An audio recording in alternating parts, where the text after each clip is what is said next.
Ang atong tubag sa Salmo nag-ingon, bulahan ang tanan nga nangandoy sa pag-abot sa Ginoo. Unsay inyong gipangandoy karon nga moabot ang bonus, ang 13th month pay, ang Christmas party o ang pag-abot sa Ginoo? Kay kasagaran ra ba ang gipangandoy karon nga moabot ang mga bonus, ang 13th manamatingaling 13th month pay, unya kaning mga Christmas party, ang mga pinaskuhan, ang mga gifts, mo'y atong gipangandoy. Pero wa kayo'y nangandoy nga moabot ang Ginoo. Lingay mong tupad ning na niabot ng Ginoo sa inyo. Pangutan na.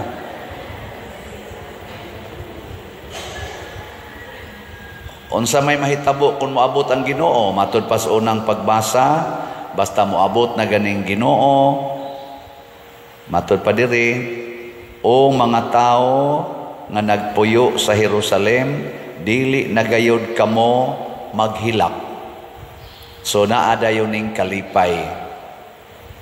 Kumusta man sa inyong balay, naay kalipay o naay away?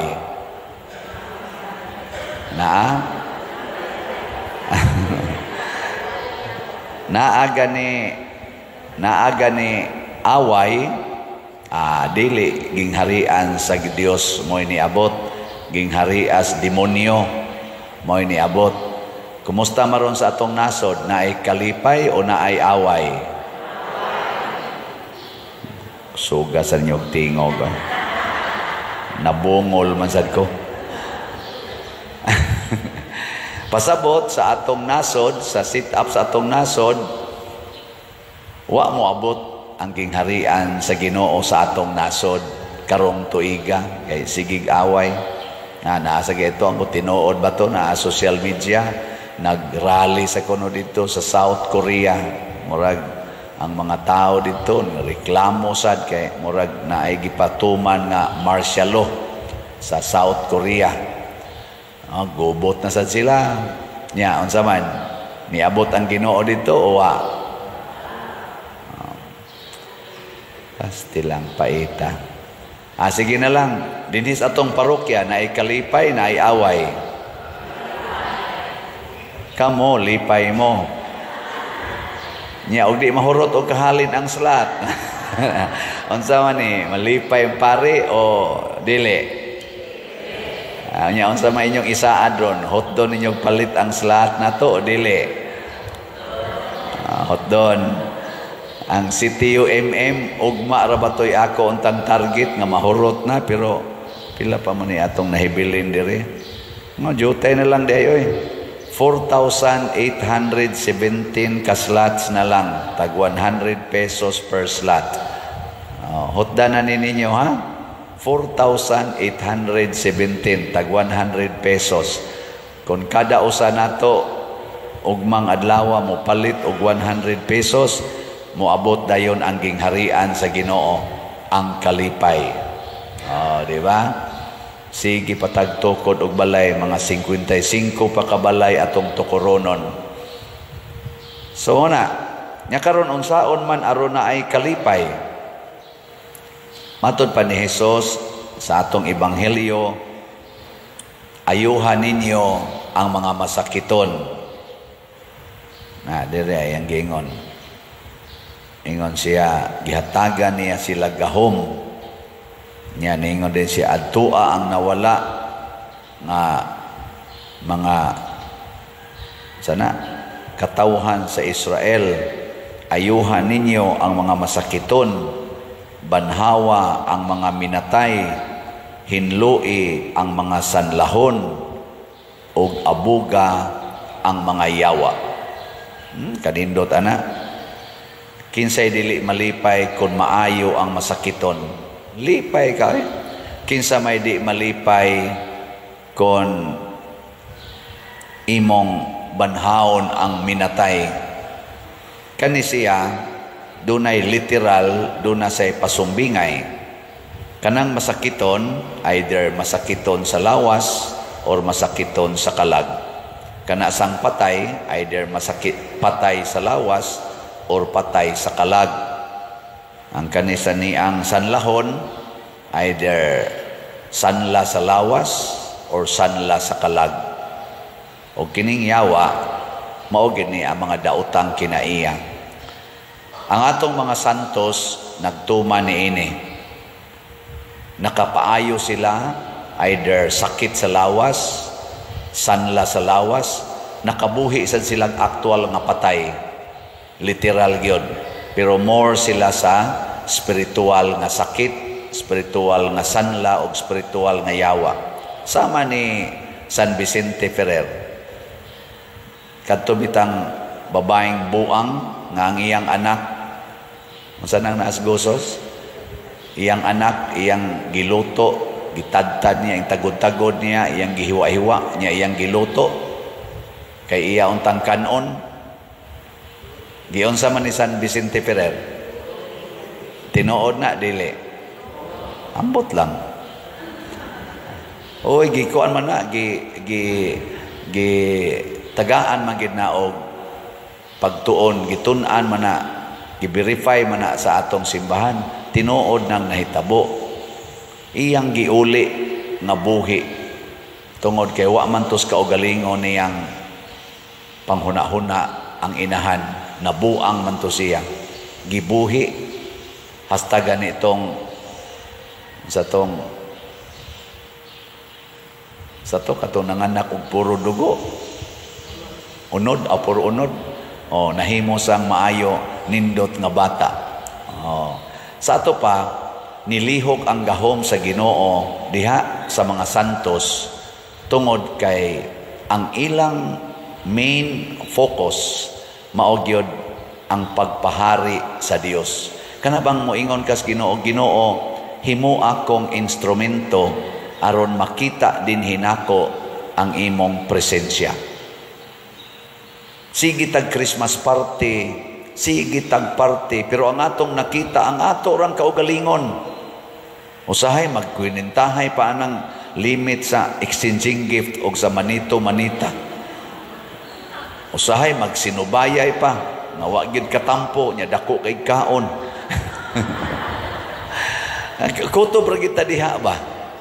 Magtan-aw ana mga regalo, unsay akong nadawat. Kana untang paharion ang Ginoo. Kana bang moingon ta? Makita unta ang Ginoo diri nako. Lord, muhari unta ka diri nako. Nya pinaagi nako makita unta sa akong mga silingan o sa akong mga kauban nga naghari na ka. Tigilingi ay mong tupad.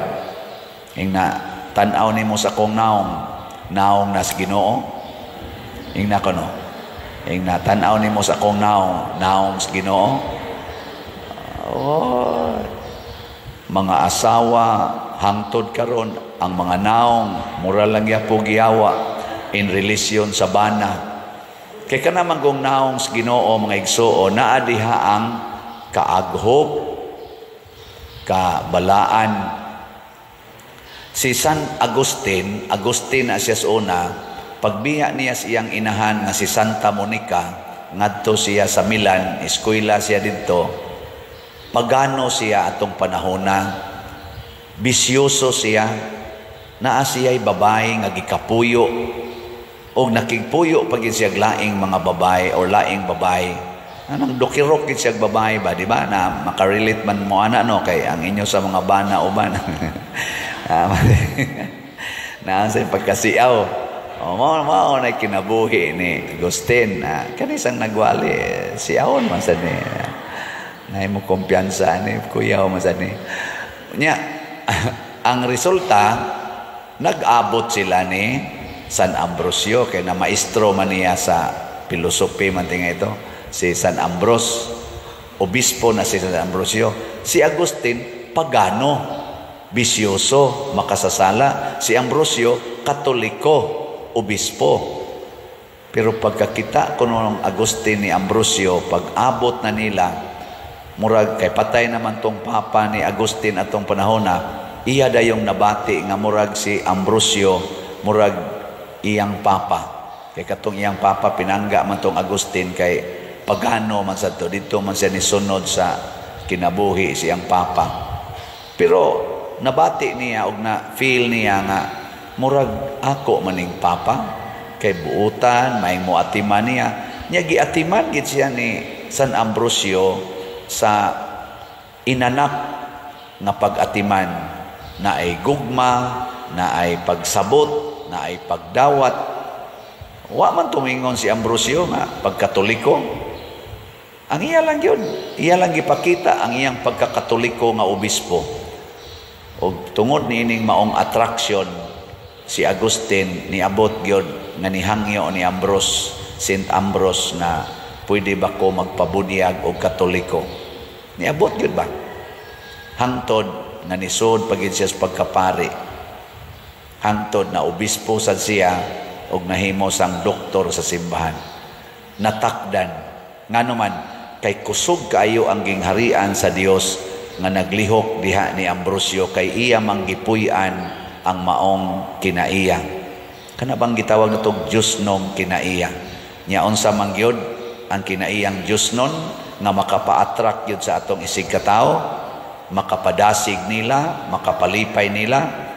Kining katapusan nga statement ni Jesus sa Ebanghelyo, nakadawat kamo nga walay bayad, busa panghatag kamo sa walay pagpangayog bayad. Kinsa ninyo dinhi ang magsigig yung panghatag niya dili mangayo og bayad ta sa kamot? Wala. Patay. Mauna, kung ang asawa magsigig hatag og gugma, magsigig hatag og pagsabot, magsigig hatag og pag-alagad, ngadto iyang bana, unya di siya magsigig diman nga ang iyang bana mahigugma sad niya, mosabot sad niya, ang kalipay sa asawa sige lang yung atiman sa bana, kanang banaha sa madugay sa madali, mughatag sad naggugma, pagsabot og pag-alagad sa asawa. Matakdan gina. Takdan man ginang iro. Kanang iro ba sige hirag og hapuhap, sige highatag, sige hapuhap. Di ba dangtag pila ka adlaw, baiid na nimo. Di ba? Mo na ang pare, sige hatag sa madre, sige hatag na kanang madrihap. Muhatag sa naspa. Mao na kanang mga manggihatagon, attractive gina sila. Mao bitaw panahon sa eleksyon, ang ato gyud mga kani mga sana mga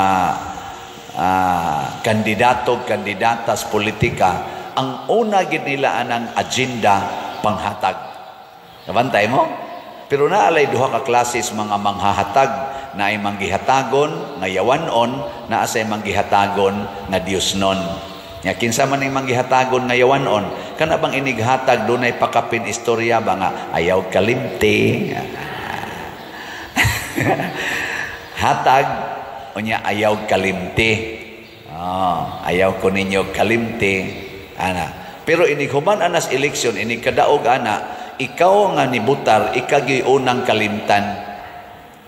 Labi na gyud og kanang mga tawhana nang hatag panahon ra gyud sa kumpanya or magsinangat na ang kumpanya, nya magsige na nagpanghatag, nya panahon nga naglingkod sila or panahon nga wapay eleksyon wa gina manghatag, ayaw gyud ana og kumpiyansa, kalimtan gyud ka ana. Kinsa man ang tinuod nga manggihatagon nga gikan gyud kasing-kasing, kanang way eleksyon siging hatag. Bisan sa iyang kalisod, mualagad lang gyapon, kanay atong tan-awon. Niaba na aron din sa atong nasod, mga tawhana. Kanang magsigig yung panghatag, bisag way eleksyon, bisan ganig way posisyon sa katilingban, sigig yung panghatag, naaba na aron din sa ato. Og naa, nya ni dagag eleksyon, karon sa bisan unsang posisyon nga daganan, butara na nato. Ana, mo na importante kaayo atong tan-awon nga ang matag leader nagdagid untaging harian sa Ginoo. Kana bang giharian sa Ginoo wa hari is demonyo. Kinsa may gihari as demonyo? ang mga mapahimuslanon kanang nakasintro sa ilang kaugalingon ug mauna sa panahon ni Hesus ang mga Hudiyo ang gitawag natong mga Parisiyo kadtong mga high priests, mga pari sa unang panahon ambot ka karon nga kanabang ang kaugalingon ra jud gitan-aw. Muna kining atong Christmas season karon taliwa sa atong kalisod, sa atong nasod ug sa kalibutan, naagid tay time nga mo celebrate og Christmas party, mo celebrate aning atong mga seasons of joy. Ngano man dili importante ang kwarta nga moy atong ihatag. Ang ihatag yod ang spiritual gifts of God. Kanang tanan nga mga kaayuhan nga gihatag sa Ginoo nato. Mao na karon ikaduha ron natong adlaw sa atong Triduum Mass. Kining atong misa karon Triduum Mass ni siya para sa pista sa Immaculate Conception. Ang mahal nga Birhen Maria ang kaputli nga gihatag sa Ginoo nga anha niya, iya gid nang gi-maintain hangtod gyud sa iyang pagpanganak o Ginoo. Kita sad gitagaan sa kaputli panahon sa atong pagbunyag. Ato unta nang i-maintain. Dili lang kaputli sa lawas, kundili kaputli sad sa kalag. Daghan sad karon lawas og kalag din agyod putli. Naong na lang nila'y puti pero ilang kasing-kasing lagom tungod sa sala. Daghan kay diyang putig naong, limpyo kay naong, limpyo kay lawas, ila pa maginang ipakita-kita ang hamis kay nilang dughan, hamis kay nilang puson, mga legs nilang hamis kaayo, nindot kay tan-aon.